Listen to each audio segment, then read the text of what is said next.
Good afternoon guys. Ayan. Ay, init. Yan, ang topic natin ngayon ay sa mga papremyuhan ngayon. Alam nyo ba guys, ang ganda ng papremyuhan ngayon. Pabor na pabor sa ating mga backyard breeder. Yan. Bakit ko nasabi? Kasi kung noon ang premyuhan lagi lang 1,500, 1,000, sa probinsya nga 500, 300, yan ganyan. Dito sa amin sa Naga 500 to 300 usually, mga ganun lang ang premyo. 1,000, bibira dito mag 2,000. Di gaya dyan sa Cavite, Dasma, ayan, Batangas, ang lalaki ng premyo dyan. Laguna, yan, ang lalaki ng premyo dyan. Sa Dasma, sabi nung isang tropa ko, 7K daw doon per win. 1 to 10, tapos yung 10 to 20 is 6K. Tapos yung 20 pa taas, 5K. Tapos pag naka-apat ka, pag naka 4 win na straight ka, plus 40,000 ka pa. Kaya napakaganda maglaban ngayon sa mga gaya nating backyard. Kaya pagkakataon na natin yan guys. Pero dapat ang pusta nyo lang yung tamang libang-libang lang. Tamang premyuhan lang, mga minimum lang, kasi sa Dasma yata 3,300 yata yung minimum doon. Sa San Pedro or Binyan siguro mga 5.5. GMA alam ko 5.5 eh. Kasi dati ako lumalaban din ako dati diyan sa San Pedro, yung Dasma, yung GMA, yung Binyan, yung Batangas, lumalaban din ako diyan dati. Pero bihira sa mga yan. Usually ang laban ko lagi dati sa GMA, yan, Binyan, San Pedro. Yan. Dasma bihira, medyo malayo na kasi sa amin.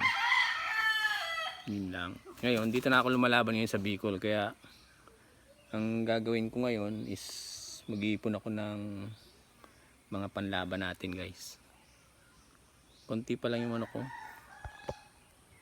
mga nasa pa lang siguro, basta konti pa lang. Pero magdadala ako dyan pag nakapagbakasyon ako ng Cavite. Magdadala ako ng mga panlaban at pambenta na rin syempre. Pag yung mga tropa kasi natin na hindi natin maindihan, yan, binibigyan natin ng mga panlaban yan. Kasi syempre para pag halimbawang tayo naman mangailangan is mabibigyan nila tayo. Ganun lang yun guys. Kaya kung ako sa inyo, mag-ipon kayo ng panlaban. Or may isa pang technique dyan. Kung may financer ka, bumili ka ng manok sa mga probinsya gaya dito sa amin. Mura lang ang manok dito sa amin. Yung mga farm dito, mura lang guys. Dito sa Bicol.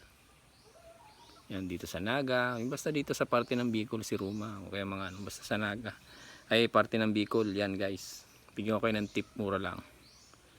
Mga makakapamili na kayo. Di gaya pag sa mga bayong-bayong kayo bibili. Yun lang, ilang piraso lang ang makikita nyo.